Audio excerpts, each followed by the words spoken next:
신약성경 마가복음 6장 34절부터 44절의 말씀입니다. 신약성경 63페이지 마가복음 6장 34절부터 44절의 말씀을 우리 한 절씩 교독하도록 하겠습니다.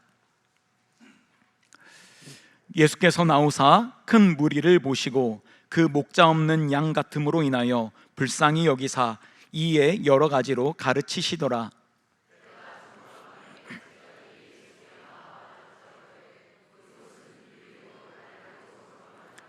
무리를 보내어 두루촌과 마을로 가서 무엇을 사 먹게 하옵소서.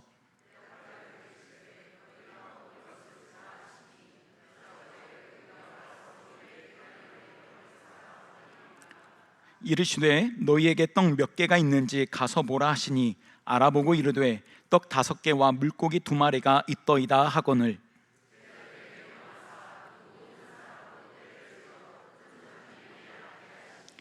때로 100명씩 또는 50명씩 앉은지라.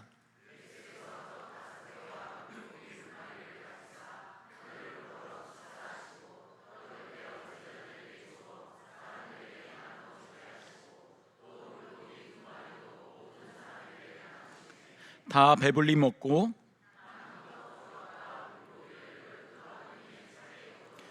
같이 읽습니다. 떡을 먹은 남자는 5,000명이었더라. 아멘. 이 시간 안성용 담임 목사님 나오셔서 엄청난 요구 앞에서라는 제목으로 하나님의 말씀 선포하십니다. 선포된 말씀에 은혜가 있기를 축복합니다.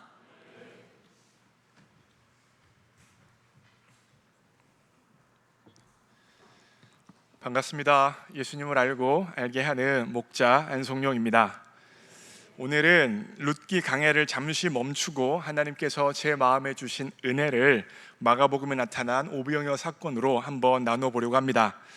그 전에 한 가지 말씀을 드릴 게 있는데, 어제는 저에게 있어서 굉장히 역사적인 순간이었습니다.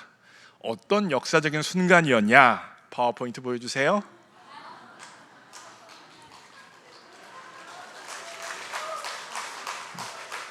여러분, 드디어 8자에서 7자로 바뀌었습니다. 하나님이 능치 못할 일이 없으십니다. 제가 2012년 7자에서 8자로 바뀌고 나서 12년 만에 8자에서 7자로 바뀌었습니다.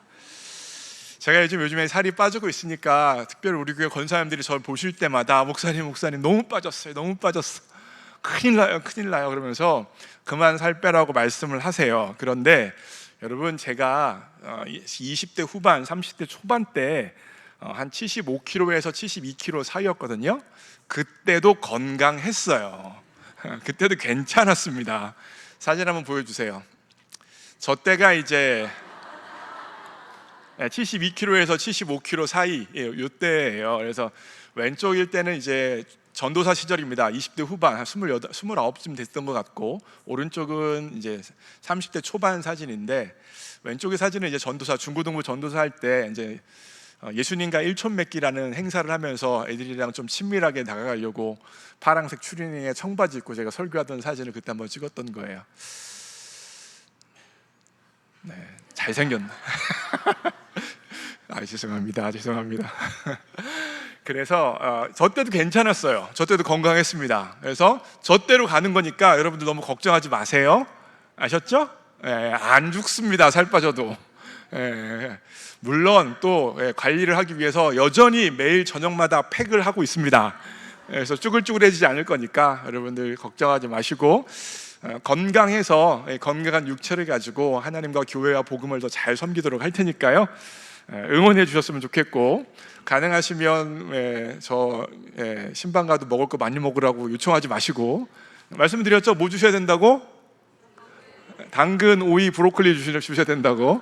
그렇게 주시면서 제가 건강하게 사명 감당할 수 있도록 도와주시기 바랍니다. 오늘 본문은 어느 날 빈들에서 벌어진 사건을 기록하고 있습니다. 허기지고 힘들어하고 있는 5,000명이라고 하는데, 대략 남자만 5,000명이었으니까 학자들에 의하면 2만 명에 되는 군중을 바라보시면서 주님께서 제자들에게 주셨던 불가능한 과제에 대해서 기록하고 있어요. 35절부터 37절을 보시면 35절에서는 빈들이요 날이 저물었다고 이야기하고, 제자들은 그들을 향하여 그러니까 무리를 보내어 두루 촌과 마을로 가서 무엇을 사 먹게 하세요라고 예수님의 제자들은 예수님께 이야기했어요. 그때 주님께서 뭐라고 말씀하시냐면 너희가 먹을 것을 주어라 말씀하시는 거예요. 무슨 말입니까? 사실 제자들은요 자신의 몸 하나도 건사하기 어려운 버거운 사람들입니다. 그런데 어떻게 2만 명이나 되는 사람들에게 먹을 것을 주겠어요? 먹을 것을 줄 수 있는 능력도 돈도 마음도 없는 것이 바로 제자들의 모습입니다. 그런데 예수님께서는 그 제자들에게 뭐라고 말씀하세요? 너희가 2만 명에게 먹을 것을 주어라 라고 말씀하고 계십니다. 여러분, 오병이어 사건 맨 마지막엔 어떻게 되는지 아십니까? 제자들이 실제로 먹을 것을 2만 명이 되는 사람들에게 나누어 줘요. 오병이어 시작 부분에서는요 예수님께서 제자들에게 너희가 먹을 것을 주어라 말씀하셨고, 끝내는 제자들이 먹을 것을 실제로 줘요. 놀랍지 않으세요? 처음과 끝이 이렇게 대칭이 되어지고 있는 거예요. 그러니까 예수님께서 주라 말씀하시고 나중에는 줄 수 있도록 만들어 주셨다는 겁니다. 그리하여서 이 과정 가운데 우리가 살펴봐야 되는 게 있어요. 주라 말씀하신 주님께서 주게 해주실 건데 그 과정 가운데 어떠한 과정이 있는지를 살펴봐야 한다는 것입니다. 사실 우리의 삶의 자리에도 이와 같은 오병이어 사건, 기적이 필요합니다. 우리의 삶의 자리에 개인의 문제, 가정의 문제, 건강의 문제, 일터의 역경, 교회의 삶의 자리에서 하나님의 기적이 필요합니다. 오병이어의 사건은 과거에만 속한 기적이 아니라 오늘 우리에게도 이루어질 수 있는 기적의 사건입니다. 그런데 주님께서는요 그와 같은 기적을 이루시는 분이신데 하나님께서 만들어 내시는 건데 그 과정이 필요하다는 거예요. 물론 기적은 하나님의 초자연적인 역사입니다. 인간이 고안하고 인간이 만들어낼 수 없으니까 기적이에요. 하나님이 하셔야 하는 것입니다. 그런데 주님이 기적을 일으키실 때에 우리에게도 역할이 있을 수 있다는 겁니다. 그렇다면 오늘 본문 말씀을 통하여서 도대체 그 기적의 과정 가운데 우리에게 주어져 있는 역할이 무엇인가 살펴보기를 원합니다. 첫 번째로 주님의 마음을 느끼는 것입니다. 뭐라고요? 주님의 마음을 느끼는 것입니다. 34절 말씀 함께 읽겠습니다. 읽습니다. 시작. 예수께서 나오사 큰 무리를 보시고 그 목자 없는 양 같음으로 인하여 불쌍히 여기사 이에 여러 가지로 가르치시더라. 자, 예수님께서는 무리를 보시면서 불쌍히 여기셨다라고 기록하고 있습니다. 영어로 compassion이고, 제가 이 불쌍히 여기시다라는 말의 헬라어 스플랑크니조마이에 대해서 시편 23편을 설교하면서 말씀을 드렸어요. 단지 연민이 아니에요. 단지 불쌍히 여기며 찌찌찌찌 하는 게 아니에요. 동정이 아니에요. 컴패션이란 말은 컴은 함께라는 뜻이고 패션은 고통이라는 뜻이에요. 결과적으로 불쌍히 여기다는 것은 연민 동정이 아니라 함께 아파하는 거예요. 그 고통을 함께 느끼시는 겁니다. 함께 그 고통을 경험하시는 게 바로 예수님의 불쌍히 여기심입니다.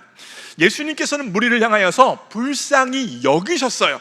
그리고 그 불쌍히 여기심, 함께 아파하심, 함께 고통받으심 가운데 제자들에게 뭐라고 말씀하시는 거예요? 너희가 먹을 것을 주어라. 다시 말하면 너희가 먹을 것을 주어라는 것은 단지 물리적으로 먹을 것을 주어라에 넘어서는 의미가 있다는 거예요. 무슨 말이냐? 예수님의 컴패션을 가지고 그 마음으로 인하여 그들에게 나아가서 그들의 필요를 채워주라는 것이 바로 너희가 먹을 것을 주라는 것의 의미입니다. 우리는 어렵고 힘든 일이 생기면 나 말고 다른 사람이 그 일을 해주기 원합니다. 누군가 대신 그 일들을 감당해 주기 원하는 거예요. 나는 능력이 없고 나는 부족해서 나는 그 일을 할 수 없다는 거예요. 제자들의 이야기를 들자면 제자들이 뭐라고 했어요? 저들로 하여금 다른 곳에 가서 먹을 것을 사 먹게 해주세요 라고, 나는 못하니까 다른 사람들이 해결할 수 있도록 해달라고 요구하는 것입니다. 그런데 우리 주님께서 뭐라고 말씀하세요? 다른 사람 먹이라는 거예요? 아니라는 거예요. 너희가 먹을 것을 주어라.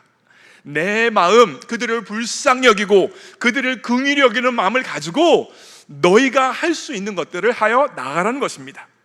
이 말이 우리에게 어떻게 적용되어집니까? 불가능한 일을 완수하라는 것입니까? 그 전에 불쌍히 여기는 주님의 마음을 가지라는 것입니다. 예수님께서 우리를 향하여서 불쌍히 여기셨던 마음을 가졌던 것처럼 제자들도 그 마음을 가지라는 것입니다. 사랑하는 성도 여러분, 우리에게 주님의 마음, 불쌍히 여기는 마음이 있다면 기적은 이미 시작되어졌습니다. 많은 사람들은 환경과 조건과 상황이 바뀌는 것을 기적이라고 생각합니다. 네, 맞습니다. 상황, 조건, 환경 바뀌는 것 기적 맞아요. 그런데 더 중요한 기적이 있어요. 그것은 바로 내 마음이 바뀌는 기적입니다. 내 마음 가운데 주님의 컴패션, 함께 아파하고 함께 힘들어하는, 고통받는 그 마음이 들어오는 것이 먼저 이루어져야 될 기적입니다. 여러분, 우리는요 뼛속까지 죄인이에요. 부패한 마음을 가지고 있어요. 그래서 주님의 마음을 가지고 세상을 바라보고, 주님의 마음을 가지고 세상을 이해하고, 가족을 이해하고, 주변 사람들을 바라보지 않아요.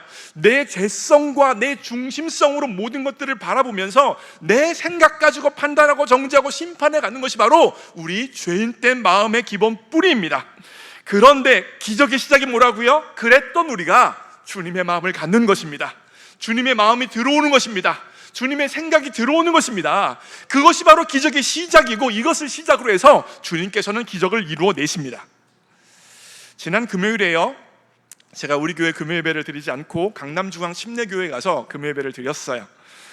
이번 주부터 시작되어지는 특별금요 성령 단비 예배를 준비하며 제가 은혜를 받기 원했고, 그리고 강남중앙 침례교회 금요예배가 그렇게 은혜롭다는데 내가 배울 수 있는 게 뭘까 한번 보고 싶어서 갔습니다. 여러 가지 것들을 깨닫고 느꼈는데 나중에 제가 차근차근 풀어놓을게요. 예배 가운데 찬양 한 곡이 제 마음에 훅 들어왔어요. 그 가사가 이렇습니다. 성령의 새바람 이 땅에 불어오소서, 주의 영 그 생기로 우리를 살리사. 창세기 2장에 보면 사람이 흙으로 만들어졌는데 어떻게 살아나요? 주님께서 생기를 불어넣으시니까 흙이었던 존재가 생명으로 바뀝니다. 살아있는 영이 되어지는 거예요. 하나님의 생명을 공급받아 하나님의 사람으로 만들어진 거예요. 그렇죠? 그 가사의 고백이에요. 그 내용의 고백입니다. 그래서 주의 영 생기로 우리를 다시 살리사 이 땅에 하나님 나라 거하는 그런 나라가 되게 하소서, 열방에 하나님 영광 비치는 그런 나라가 되게 하소서. 이 가사가 제 마음에 확 들어왔어요. 그래서 어떻게 생각했냐면 이 땅에 하나님 나라, 하나님 영광 거하는 그런 내가 되게 하시고, 그런 우리 교회 되게 하시고, 그런 성도님들의 각각의 가정 되게 하시고, 그런 나라 되게 해 주세요. 열방에 하나님 영광 비치는 그런 그런 교회, 그런 성도, 그런 나라 될 수 있도록 하나님 주의 영 생기로 불어넣어 주옵소서라고 기도할 수 있었습니다. 그래서 이 찬양이 너무 좋더라고요. 그래서 이 시간 한번 여러분 그때 제가 느꼈던 그 감동을 여러분들도 한번 스플랑크니즘만 해보세요. 제 마음을 느껴보세요. 같이 한번 음악 틀어주시면 같이 한번 후렴 부분 힘차게 한번 불러보겠습니다. 새바람 이 땅에 불어오소서, 주의 영 그 생기로 우리를 다시 살리사, 주의 영 그 생기로 우리를 다시 살리사야, 이 땅에 하나님 영광 그런 나라가 되게 하소서, 열방에 하나님 영광 비추는 그런 나라가 되게. 성령의 새바람, 성령의 새바람 이 땅에 불어오소서, 이 땅에 불어오소서, 주의 영 그 생기로 우리를 살려주세요. 주의 영 그 생기로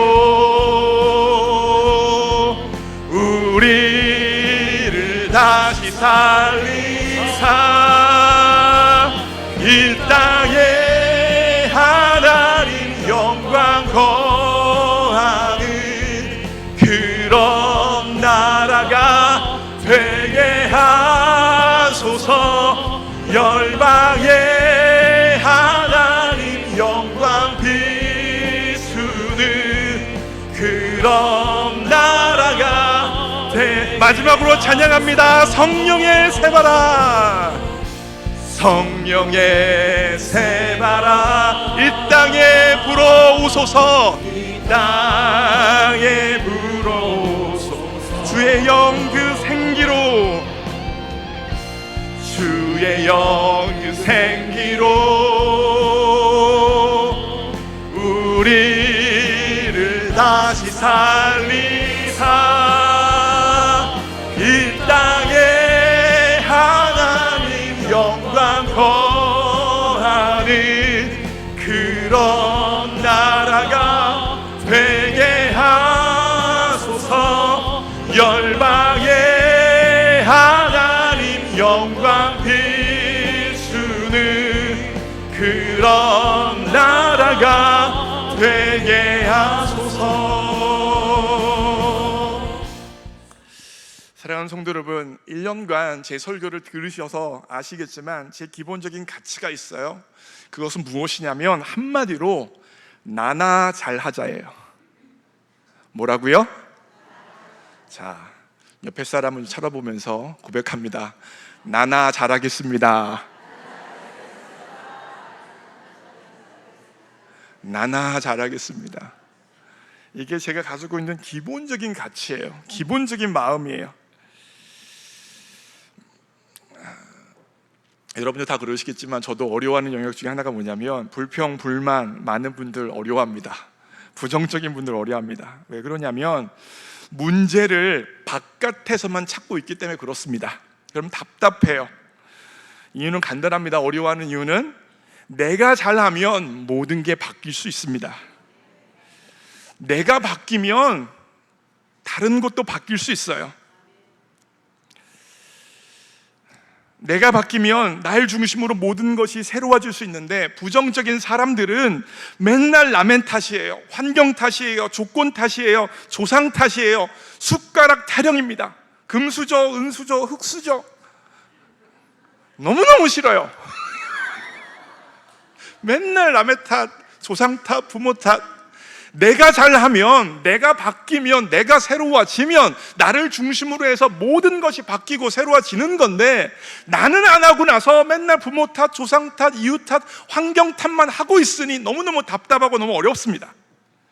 그래서 제 마음 가운데 있는 마음의 가치는 그거예요. 나나 잘하자. 내가 잘하면 소망이 있다. 내가 하나님 앞에 변화되어지면 소망이 있다는 것입니다. 그런데 제가 나나 잘하자 말하지만 이 말은요 나만 잘하자는 아니에요. 나나 잘하자는 나만 잘하자가 아니라 나부터 잘하자는 것입니다.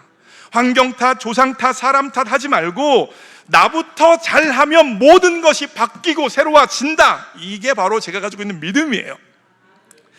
그런데 금요 강남중앙 침례교회 가서 아까 불렀던 그 찬양을 부르는데 제 마음 가운데 무슨 생각이 들었냐면 나부터 잘해야 되는데 나부터 잘할 힘이 나한테 없구나. 이게 제 마음 가운데 와닿았어요. 나부터 잘해야 되는데 내가 잘할 수 있는 마음의 힘이 나한테 없구나. 마음의 에너지가 없구나. 마음의 능력이 없구나. 그래서 하나님 앞에 기도하고 찬양할 수밖에 없었습니다. 하나님, 성령의 새바람을 내 마음에 부어 주옵소서.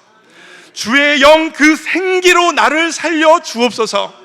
태초에 창조하실 때 흙일 뿐이었는데 하나님의 생명이 영이 들어가니까 생명으로 바뀌었던 것처럼 나부터 잘하면 모든 것이 잘 되어지고 모든 것이 회복되어지고 소망이 생기는데 나는 잘할 수 있는 마음이 없고 나는 잘할 수 있는 마음의 힘이 없고 능력이 없고 에너지가 없사오니 성령 하나님 내 마음 가운데 성령의 기름 부으심을 허락하여 주시고 주의 영 그 생기로 나를 살려 주옵소서. 기도할 수 있었던 거예요. 여러분, 여러분들 다 어려우시지만 저도 어렵습니다. 인생에 다들 각자 마음에 무거운 무게추, 무거운 짐을 하나씩은 다 지고 살아가는 거예요. 특별히 새빛교회를 다ним하는 저의 입장에서 저는 여러분들을 향하여서 스플랑크니조마이 하는 마음이 있습니다. 무슨 말이냐면 성도 한 분 한 분의 고통과 아픔이 저한테 느껴지고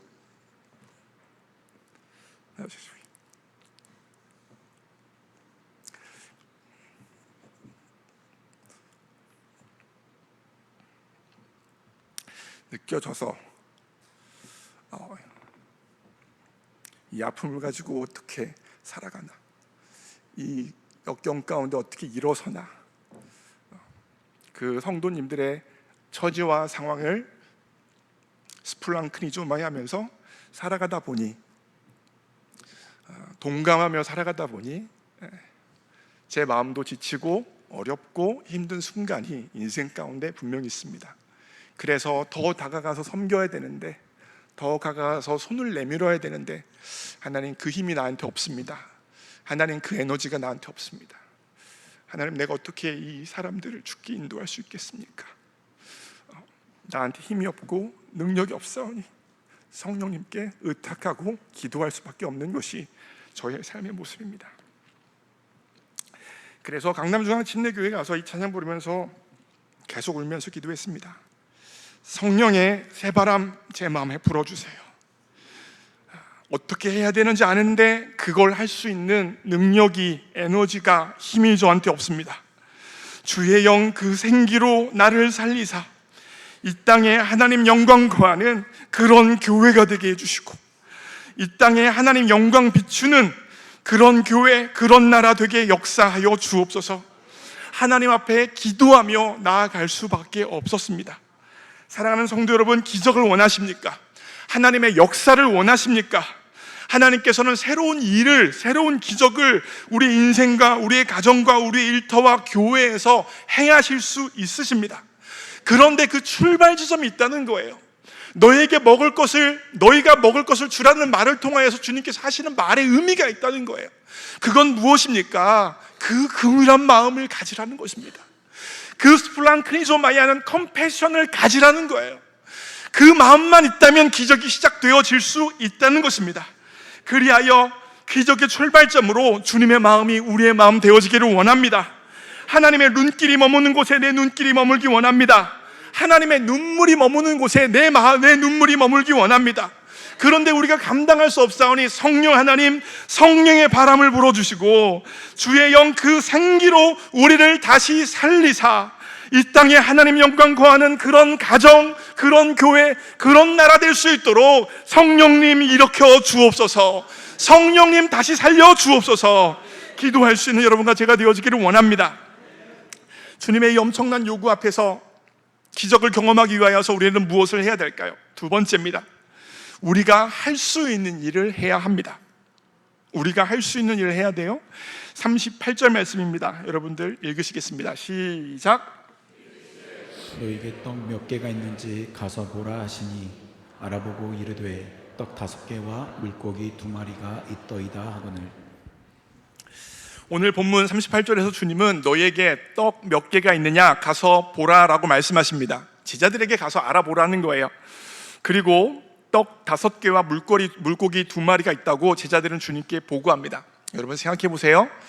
수많은 군 중 2만 명이 넘는 사람들이 있는데 그 사람들을 먹이는 것과 떡 5개와 물고기 2마리는 전혀 상관없습니다. 2만 명 앞에 떡 5개, 물고기 2마리가 무슨 의미가 있겠습니까? 그런데 제자들은 2만 명을 앞에 떡 5개와 물고기 2마리가 있다라고 주님께 보고하고 주님께 갖다 드립니다. 주님께서 명령하시니 자신이 할 수 있는 것을 한 것입니다. 주님께서 요청하시니 자신이 할 수 있는 최소한의 순종을 하고 있는 것입니다. 물론 떡 5개와 물고기 2마리가 2만 명을 바로 먹이지는 못합니다. 그런데 그들이 주님께서 요청하시는 것을 했을 때에 주님께서 떡 5개와 물고기 2마리를 받으시고 축사하셨을 때에 끝내는 2만 명의 사람들이 먹을 수 있었습니다. 제가 블루밍턴에서 사역할 때 일입니다. 2018년에 저와 함께 리더를 했던 한 자매가 있었습니다. 목자로서 헌신하고 수고했던 자매였고, 미국에서 박사과정 공부하면서 너무너무 바빴음에도 불구하고 목원들 한 명 한 명을 신방하고 목원들 한 명 한 명을 돌보면서 목자의 마음을 가지고 헌신했던 자매였습니다. 참 귀한 자매예요.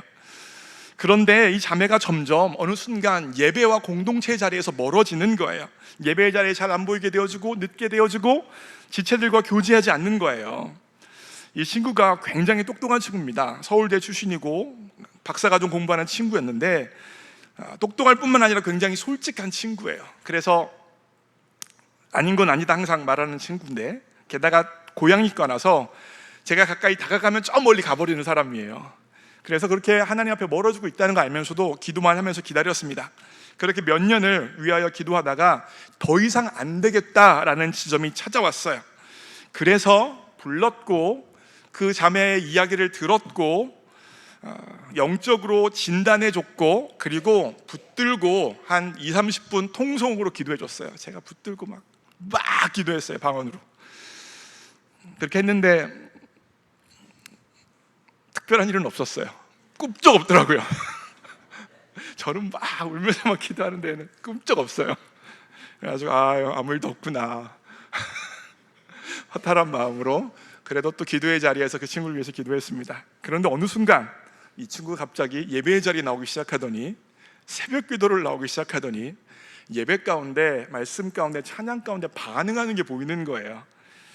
그래서 하나님께서 어떻게 일하시나 한번 간증 한번 해봐라 라고 제가 이야기했는데, 원래 간증 이렇게 얘기하면 안 하고, 여러분들이면 하시겠어요?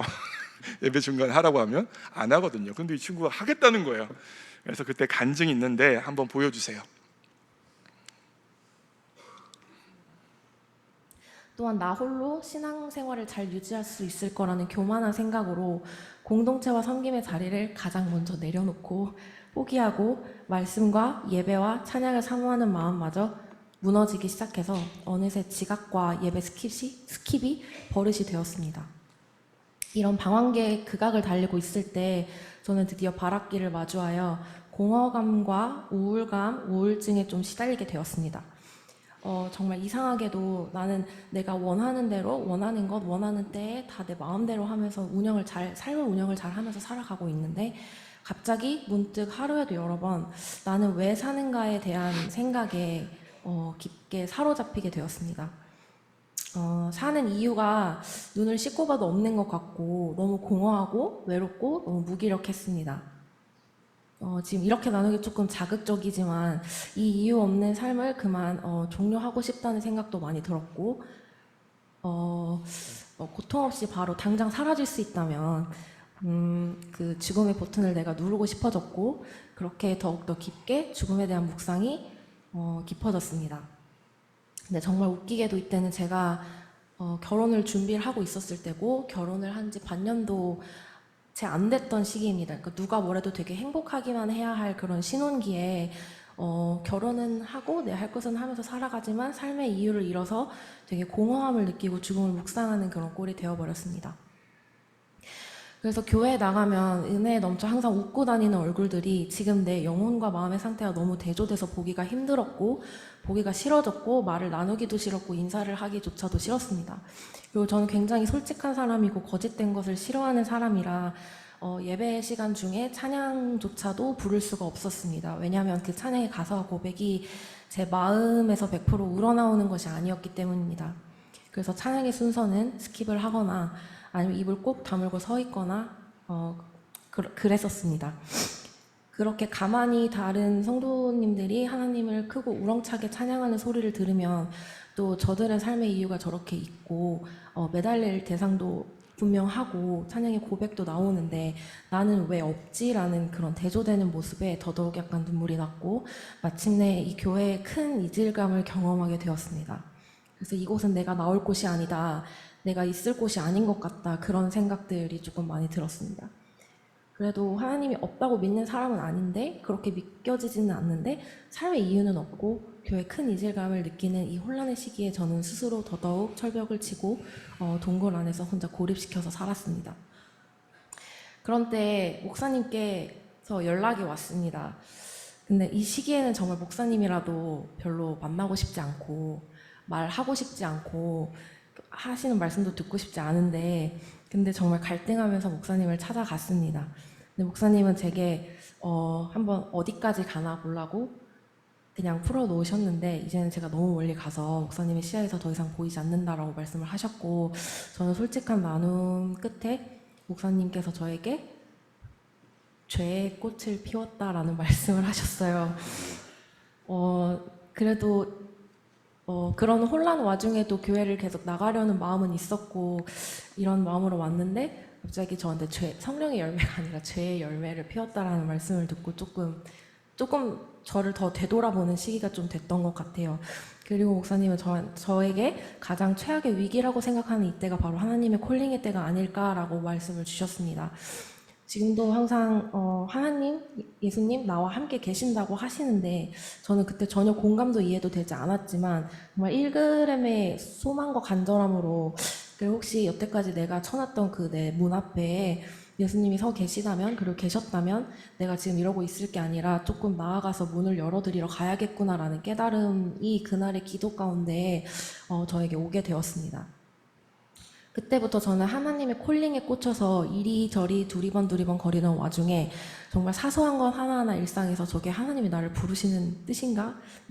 하나님이 나를 지금 부르시는 건가? 이런 생각을 계속 했고 그러던 와중에 이제 긍휼한 마음이 제 마음속에서 다시 살아나기 시작했고 그 다음에 오지랖이라고 여겨왔던 남에게 주는 도움을 제가 주고 있었고 그리고 정말 사소하게 휴대폰에 하루에 정말 랜덤하게 그냥 어플에서 말씀이 뜨는데 그 말씀들이 제 시기와 정말 적절한 말씀들이었고 그리고 속으로 말대꾸만 되게 여러 번, 100번 막 했던 그 목사님의 설교가 제 삶에 드디어 적용이 되기 시작했습니다. 정말 문득 맡겼던 기도를 해보자는 마음으로 새벽 기도를 나가기 시작했고 근데 제가 새벽 기도를 나가야만 뭐 치유가 된다고 말씀을 드리는 건 아니고 그냥 저는 제도 안에 저를 묶어놔야 하기 때문에 저는 새벽 기도를 나갔었고요. 그리고 그때 정말 문득 하나님이 여태 제게 주신 은혜가 하나 둘씩 이제 굴비역듯이 계속 이제 생각이 났습니다. 그리고 잊고 있었던 내가 무감각해졌던 사소한 일들 하나하나가 내가 내 소유고 내가 만들었다고 하는 주장하는 그 하나하나가 하나님의 부어주신 은혜였다는 것을 깨닫게 되었습니다. 네, 거기까지요. 여러분, 기적이 보이세요? 기적이 보이시죠? 박사과정 최고의 성과를 올리며 유학생활을 하고 있었어요. 그런데 삶의 이유를 잃어버리고 우울감과 우울증 가운데 죽음을 계속해서 묵상하고 있었던 자매가 살아났습니다. 안성용 목사가 한 거예요? 아니에요. 하나님이 하셨습니다. 다만 그 여정 가운데 안성용 목사는 제가 할 수 있는 오병이어를 하나님 앞에 올려드렸던 것입니다. 이 친구를 위해서 기도했고 때를 봐서 이 친구를 불러서 이야기를 나눴고 영적으로 진단했고 그리고 나서 위하여 힘을 다하여 기도했을 뿐입니다. 그리고 그렇게 기도했을 때조차도 아무 반응도 없었고 그대로였어요. 그런데 성령께서 다시 일하기 시작했습니다. 성령의 바람을 불어 넣어 주셨어요.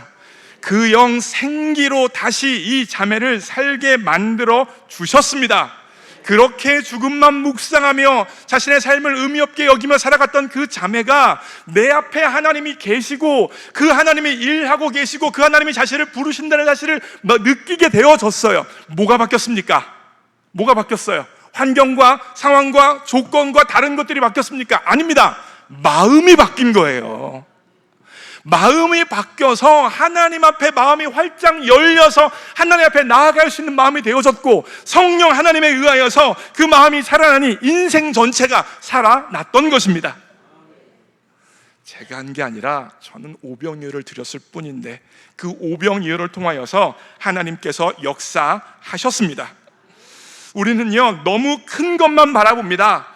큰 태산만 바라보고 있어요. 그 엄청난 요구 앞에서 2만 명을 어떻게 먹이느냐, 2만 명을 어떻게 내가 할 수 있느냐라고 나는 못한다, 다른 사람이 해야 된다, 다른 사람이 도와줘야 된다, 환경과 조건이 만들어져야 할 수 있다고 이야기합니다.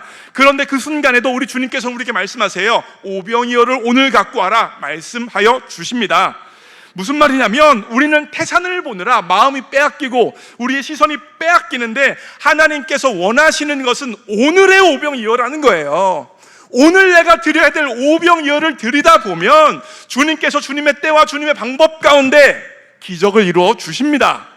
내 시간표와는 다를 수 있지만, 하지만 내가 드렸던 그 오병이어를 통하여서 하나님이 역사하여 주신다는 것입니다.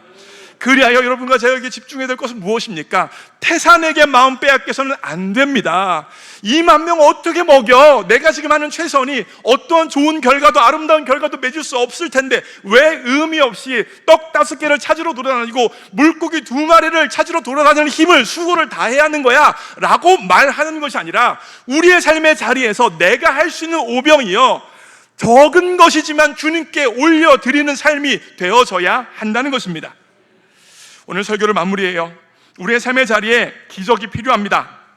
그러나 그 기적의 시작은 항상 마음의 변화부터 시작이 되어집니다. 내 마음이 바뀌어야 되는 거예요. 내 마음 가운데 성령의 새바람이 불어야 되는 것입니다.